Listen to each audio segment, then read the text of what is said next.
It happened on a summer night, though the air felt colder than it should have, biting through my sweatshirt as I walked along the riverbank.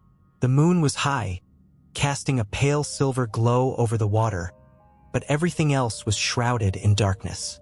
I had taken this path a dozen times before. It was the quickest way home. But that night the world felt off, too quiet. Even the crickets had gone silent. I was halfway across the old stone bridge when I heard it. A faint sound carried by the wind, soft and broken, like someone crying. "I, Ms. Hios." The words were stretched thin, almost swallowed by the night. My heart froze. It wasn't just crying. It was anguish, raw and heart-wrenching. I tried to convince myself it was some drunk from the town or an animal making a strange sound, but the hairs on my neck were standing straight. Against my better judgment, I stopped and listened. "I, Ms. Hios." Closer now. I turned slowly, my flashlight trembling in my hand. At first, there was nothing but the dark ribbon of the river. Then I saw her, a woman in white, standing at the edge of the water. Her dress was torn and dirted, the fabric clinging to her thin frame. Her long black hair hung over her face, tangled and wet. She swayed slightly, as if unsteady on her feet. My first thought was that she needed help. My second thought, an instinct deep in my gut, screamed at me to run. But my legs wouldn't move. "Ma'am? Are you okay?" My voice sounded so small, swallowed up by the night. She turned her head toward me slowly, her movements unnatural, almost mechanical.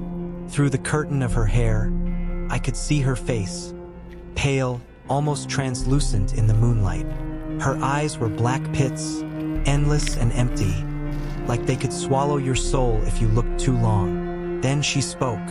Her voice was a guttural whisper, layered with something inhuman. "Have you seen my children?" I opened my mouth to answer, but no sound came out. My chest felt tight, like something heavy was pressing down on it. She took a step toward me, her bare feet making no sound on the stone bridge. "Have you seen them?" I stumbled backward, finally finding the strength to move. "No, I haven't. I'm sorry." Her crying grew louder, more desperate, echoing around me like 100 voices crying in unison. "Why did you take them from me?" she shrieked, her voice splitting the night like a blade. "I didn't," I gasped, panic clawing at my throat. Before I could run, she was inches from me, her hand darting out and gripping my wrist. Her touch was ice, colder than anything I'd ever felt. Pain shot through my arm, and I swear I saw frost spreading under her grip. Her face was inches from mine now, her mouth stretching impossibly wide to reveal jagged, broken teeth. "You'll pay for what you've done," she hissed. I don't remember how I broke free. One moment, she was there, her nails digging into my skin, and the next, I was sprinting down the path, the sound of her wails chasing me. When I finally reached my house, I slammed the door behind me, locking every bolt and praying it would be enough. But the crying didn't stop. All night, I could hear her outside, pacing, wailing, whispering her cursed words. I left town the next day, swearing I'd never go back to that river. But sometimes, in the dead of night, I still hear her voice in my dreams. "I, Ms. Hios," and I wonder if she's still out there, searching for someone else to answer her call. It was late. I was walking home from the train station after staying too long at work. The streets were deserted, the kind of quiet where you can hear your own footsteps echo against the walls of buildings. My breath made small clouds in the chilly night air as I turned onto a narrow alley, a shortcut I always took to shave a few minutes off my commute. First, I didn't notice her. She was standing under the faint glow of a flickering street lamp, her figure blending into the shadows. Her long coat and the scarf or mask covering her face made her look strange, but I assumed she was just another commuter. As I approached, she shifted slightly, stepping closer to the middle of the alley. I hesitated for a moment, but it felt ridiculous to be afraid of someone just standing there. "Excuse me," I muttered, sidestepping to move past her. That's when she spoke. "Am I pretty?" Her voice was soft, almost a whisper, but it stopped me in my tracks. Something about the way she said it made the hair on my arms stand up. I turned to look at her. The street lamp above buzzed, casting her face in and out of shadow. Her eyes were wide, staring at me intently above the mask that covered her nose and mouth. "Yes, you're pretty," I stammered, trying to keep my voice steady. She tilted her head, her movements jerky, like a puppet with tangled strings. "Even like this?" Before I could answer, she tore off the mask in one swift motion. My stomach turned as I saw the horror beneath. Her mouth was split open, stretching grotesquely from ear to ear, revealing jagged teeth and gums that glistened in the dim light. The edges of the wounds were raw, as if they would never heal. I stumbled back, nearly dropping my bag. My brain screamed at me to run, but my legs wouldn't listen. "Well?" she asked again, her voice sharper now, her lips, or what was left of them, curling into a sick parody of a smile. My throat felt dry. "Why, yes, you're pretty." Her expression twisted, and for a moment I thought she was satisfied. But then she reached into her coat, pulling out a large pair of scissors, the blades glinting menacingly in the faint light. "Liar," she hissed. I turned and ran, my feet pounding the pavement as her footsteps echoed behind me. She was fast, too fast. No matter how hard I pushed myself, her uneven, shuffling steps stayed close. "Am I pretty now?" she shrieked, her voice bouncing off the walls. I didn't dare look back. My lungs burned as I sprinted toward the end of the alley, toward the faint glow of the main street beyond. The sound of metal scraping against the walls behind me sent a chill down my spine. Finally, I burst onto the street, nearly colliding with a passing car. The driver slammed on the brakes, shouting something I couldn't make out. I turned to look behind me. She was gone. For a moment, I thought I was safe, but as I caught my breath, I felt it, a faint tug on my scarf. I whipped around, and there she was, standing in the middle of the alley, her mutilated mouth stretched into a horrific grin. "You can't run forever," she said, her voice calm now, almost playful. Then she melted into the shadows, leaving me trembling under the streetlights. I've taken a different route home every night since then, but I still feel her presence. In the reflection of shop windows, in the sound of footsteps behind me.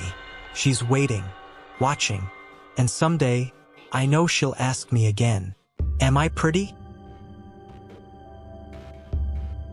They always warned us about the deep woods. The old-timers in the town would mutter stories by the fire, their faces shadowed and grave. They spoke of a creature with a heart of ice, a spirit born of starvation and greed. A Wendigo, they called it. I thought it was just a campfire story, until the night I heard it. It was during a winter storm, deep in the northern wilderness where I worked as a forest ranger. The blizzard had swallowed the sun hours earlier, and the snow piled high against the windows of the station. I was alone, save for the wind howling outside. The radio crackled with static, useless in the storm, and I busied myself with maintaining the fire in the wood stove.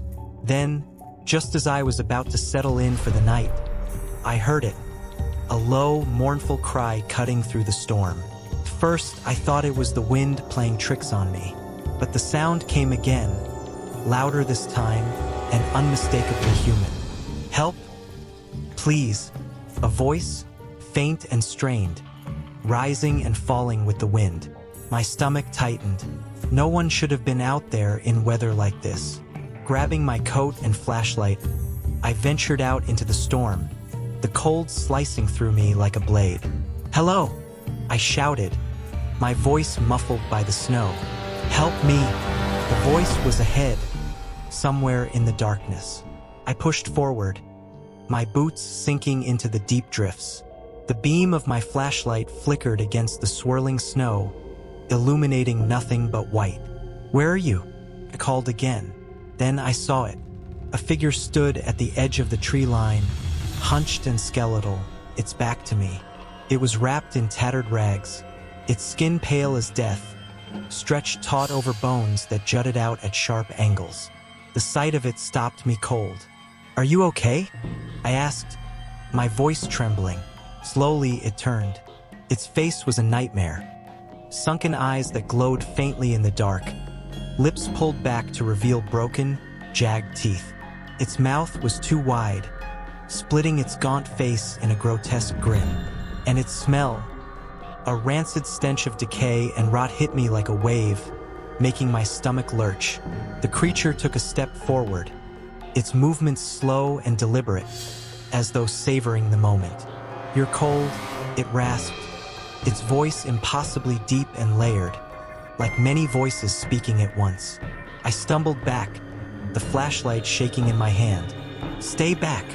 But it kept coming, its long, spindly limbs moving unnaturally, its bony fingers outstretched toward me. "You look delicious." I turned and ran, my boots slipping on the icy ground as I crashed through the snow. The wind screamed in my ears, drowning out everything except the pounding of my heart. But behind me, I could hear it, a heavy, uneven crunching, like something massive was following in my footsteps. I reached the station and slammed the door shut, bolting it as fast as I could. My breath came in ragged gasps, my hands shaking so badly I could barely latch the lock. For a moment there was silence. Then the scratching began. Long, deliberate scrapes along the wood, followed by a low growl that seemed to vibrate the walls. I backed away from the door, clutching a fire poker like it would somehow save me. The creature spoke again, its voice muffled but chilling. "You can't hide. I'll always find you." The scratching stopped. I didn't sleep that night. The storm eventually passed, but I couldn't bring myself to open the door until daylight. When I finally did, all I found were enormous tracks leading away into the forest, too large and too deep to be human. I've since quit the ranger station, but I still dream about that night. Sometimes I hear the scratching again, faint but insistent.